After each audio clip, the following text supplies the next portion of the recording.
Ever had a meeting that felt like it was in English, but somehow at the same time wasn't?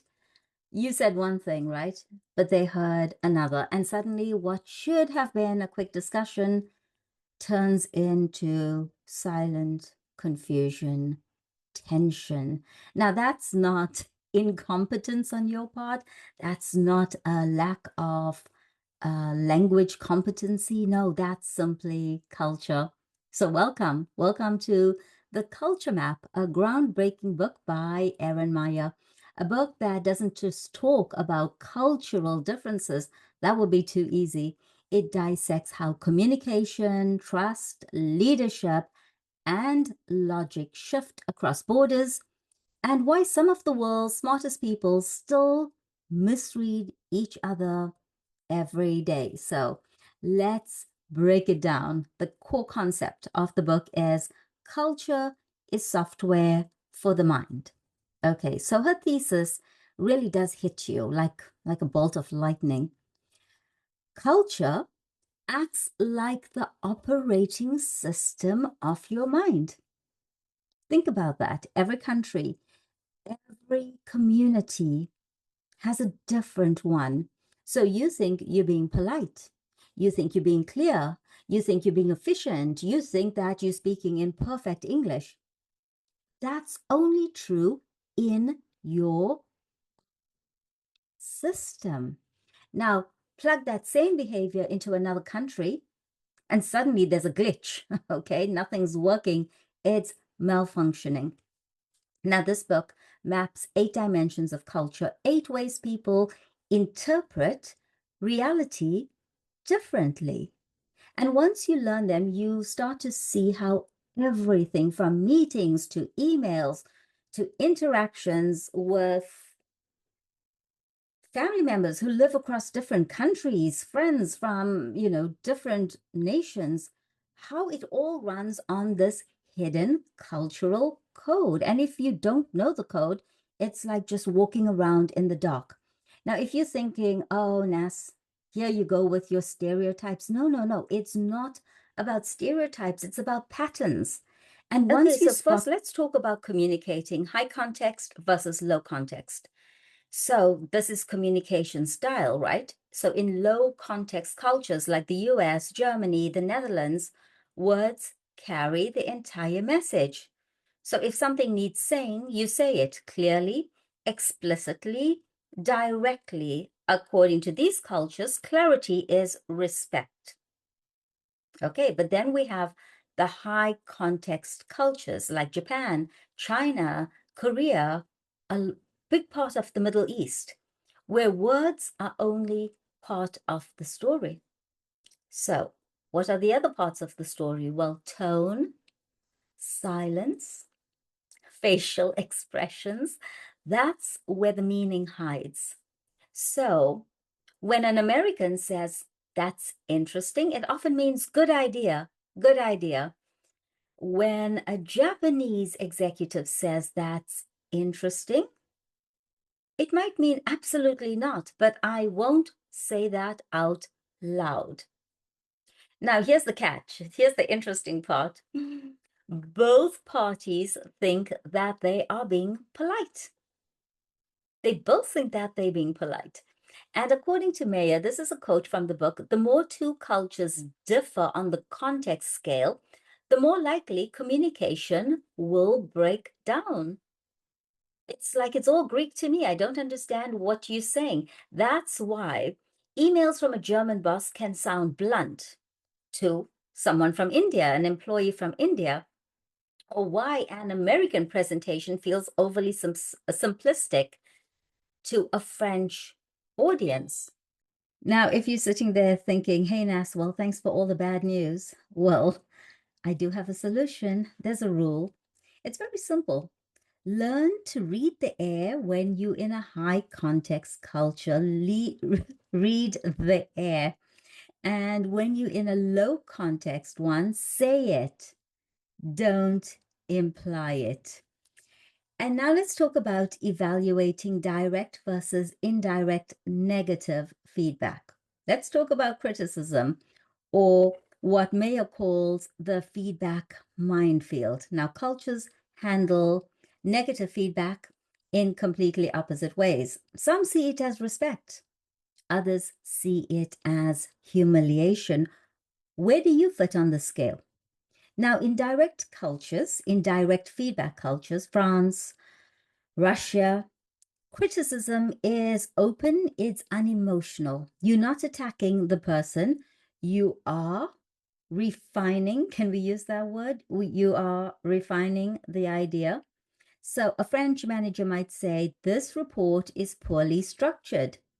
Nobody cries, it's business. But in indirect feedback cultures, Japan, Thailand, Indonesia, criticism comes like a whisper wrapped in kindness. Perhaps you could reconsider this section. Now, the translation is, it's wrong, fix it. Now, Meyer writes in the book, what sounds brutally honest in one culture sounds refreshingly transparent in another. But there's a trap, and the trap is when cultures mix, feedback can backfire. So a Dutch manager thinks he's being honest. His Chinese employee hears disrespect. Maybe an American softens feedback to protect feelings. But his French colleague thinks he's being dishonest. So what's the fix? What's the solution? Adjust your feedback dial. If you're leading a team across cultures, find the midpoint, neither too blunt nor too sugar-coated. And this applies to English teachers as well, because you are working with so many different cultures. This is why I found the book fascinating. Now, persuading people, is it principles first or applications first? Now, we move into the logic zone, how people build their arguments. So in principles first cultures, France, Italy, Russia, people start with theory. They build the why before the how. In applications first cultures, the US, Canada, Australia, people go straight to practice. What works? Let's use it, right? Now, this disconnect, it's why a French business presentation starts with philosophy, the concept, the logic, the underlying model, then the action plan. Meanwhile, an American presentation jumps right into bullet points and case studies. Now, if you're thinking which one's right, well, neither is wrong. But when they collide, it's a shit show. Each side thinks that the other one lacks depth or efficiency. So, principles first thinker builds conclusions from concept, and applications first thinker builds concepts from conclusions. So, to persuade someone effectively, you've got to speak their logic language. If they are principles first, then build the argument step by step. If they are applications first, start with results, then explain the reasoning. This one's very interesting. It's about leading. There's egalitarian and hierarchical. Let's talk about power. Who's the boss? Who's the boss? And how do you show respect? And there's a wonderful example in the book about the boss arriving on a bicycle in China, and it did not go well. Now, in egalitarian cultures like Denmark, Sweden, the Netherlands, the boss is part of the team. You use first names. You question things openly. So you arrive on a bicycle. It's not a big deal. So here, leadership is earned through competence, not status. But on the other hand, in hierarchical cultures, India, China, Japan, the boss is the boss. The boss does not arrive on the bicycle. Titles matter. Decisions flow top down. Deference, it's just a form of harmony. It keeps everything calm and organized. So when people from these hierarchical cultures meet egalitarians arriving on bicycles, they see chaos. And when the egalitarians meet the hierarchies, they see dictatorship. So this explains why a Swedish manager might seem weak to a Korean employee, a subordinate, waiting for input instead of giving orders. What's that about, right? That's what the Korean is thinking. Or why a Chinese manager might seem authoritarian to a Dutch intern who expects open dialogue.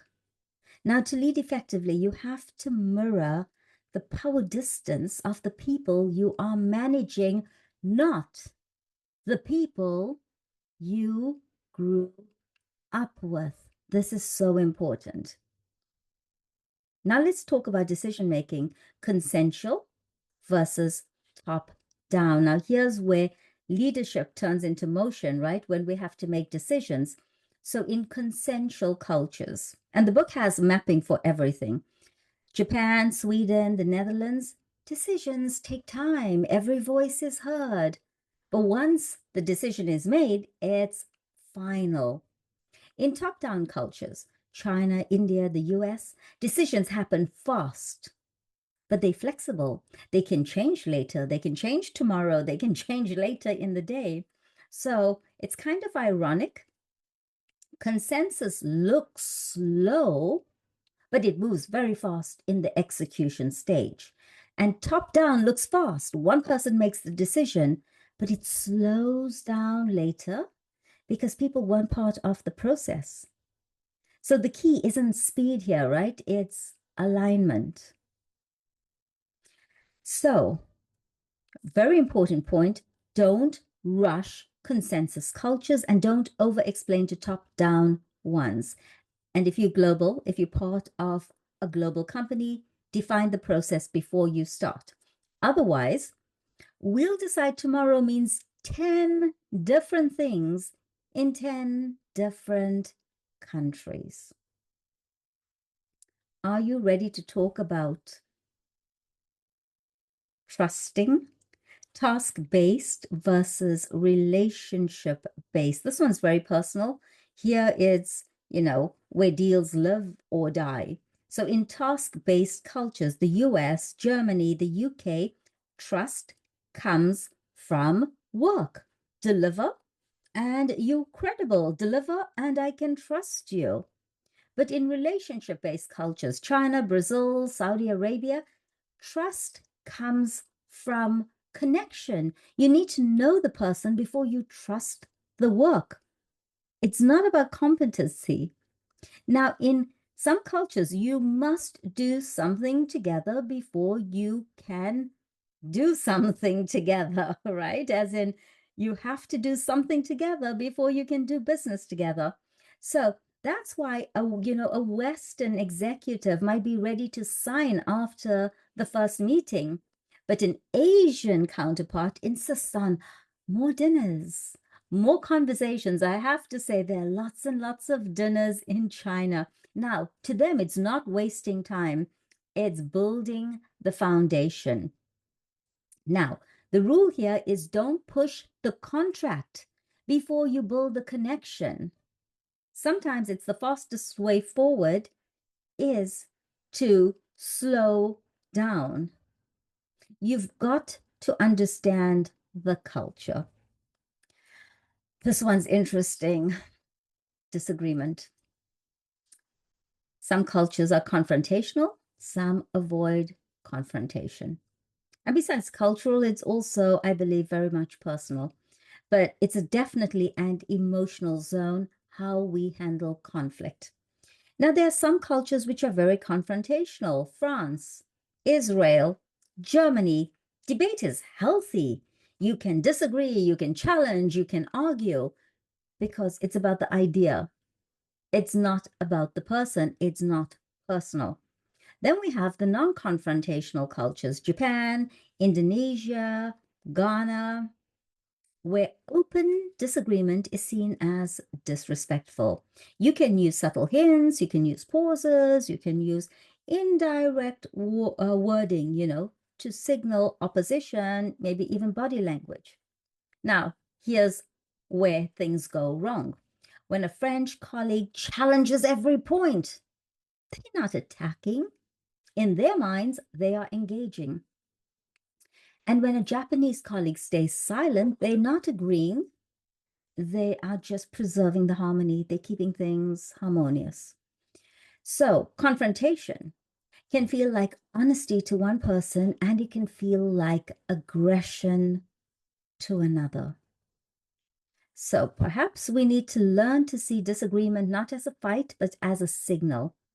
It tells you how people manage respect.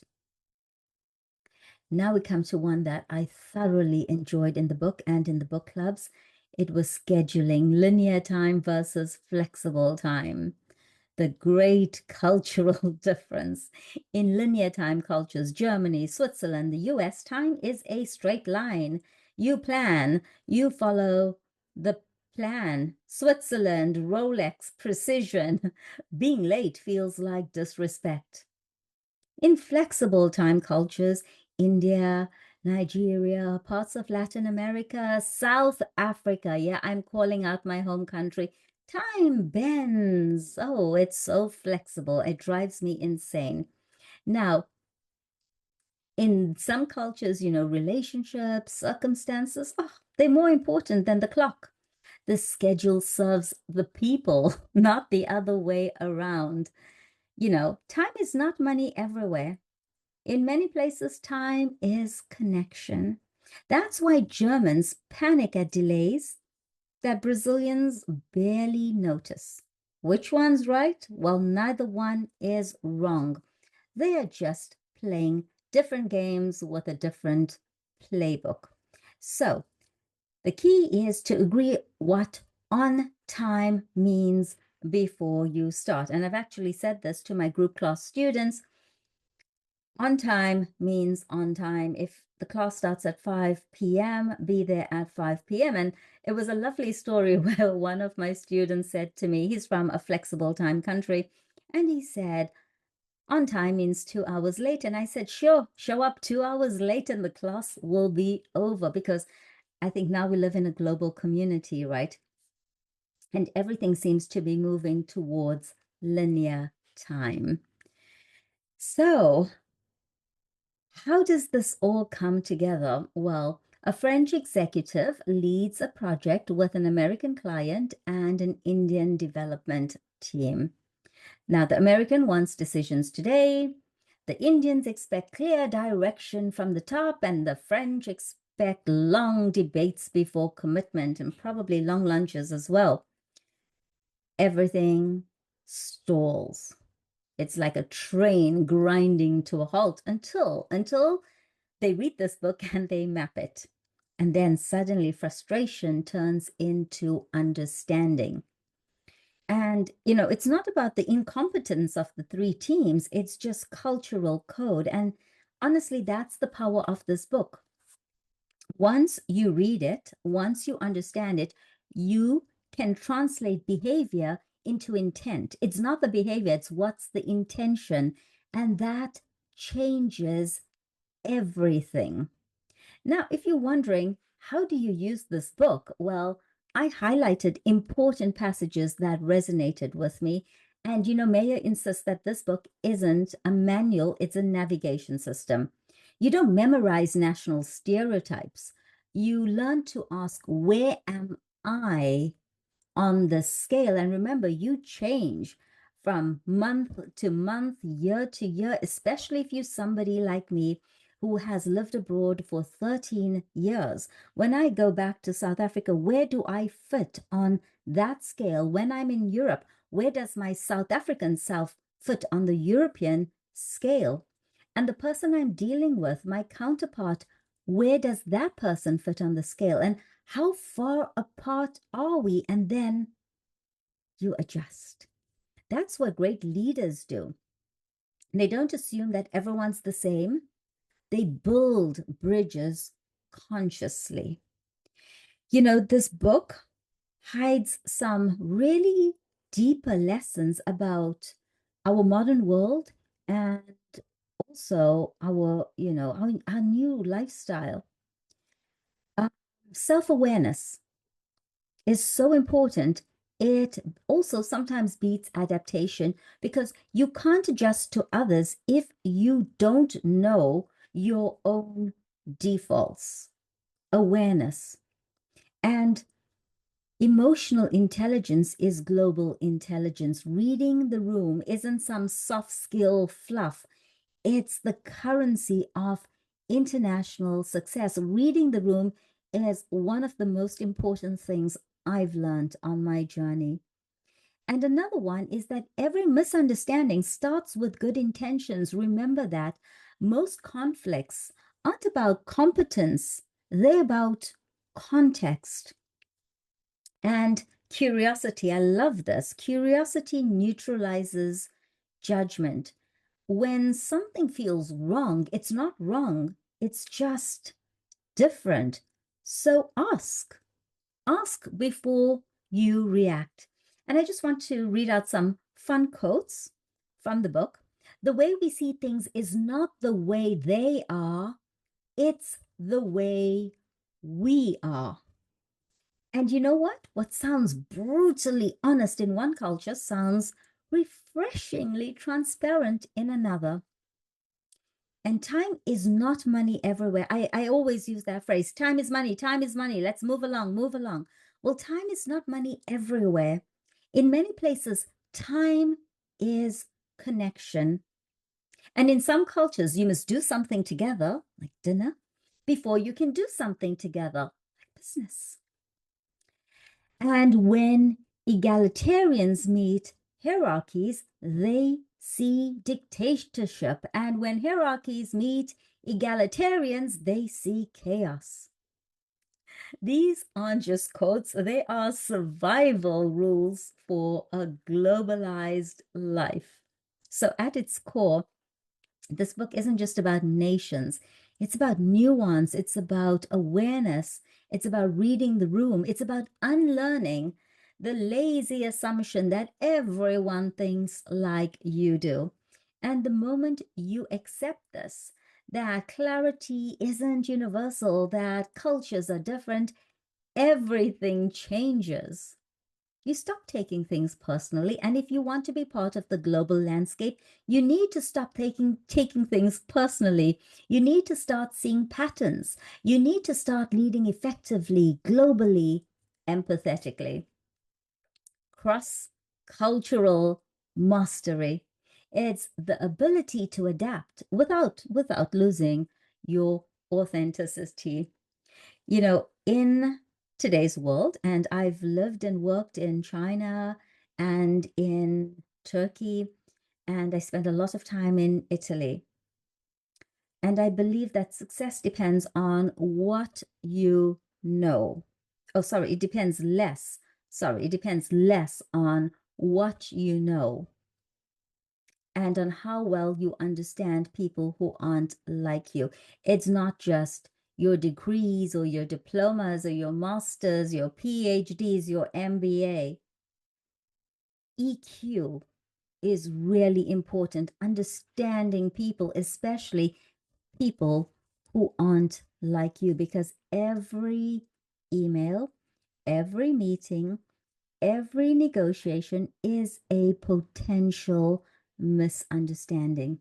Or, or after this book, it's a chance to connect across invisible borders. The difference lies in awareness. Awareness is such a big word to me. It's such an important word. So the next time you find yourself confused by silence, by tone, by timing, don't rush to judgment. Pull out the book, pull out the culture map, locate where you stand, locate where the other person stands, then take one step towards the person.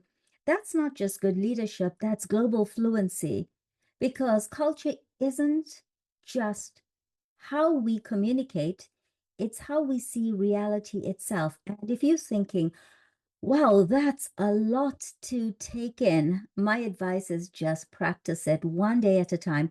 And as someone who, gosh, probably teaches people from 10 different countries in a day and the same thing the next day and the next day, this has been So helpful to me. So helpful to me to understand that some people show up in a class and they seem to be completely shut down. The idea of small talk drives them crazy, like I'm wasting their time. And then you get people who show up and they lively and energetic and want to tell you all about their day and their lives. And then you just realize person's not being rude, the one who refuses to speak. It's just culture. And that makes everything so much clearer, doesn't it? If you enjoyed this, please consider joining the book club. I'm Nas, it's ciao for now.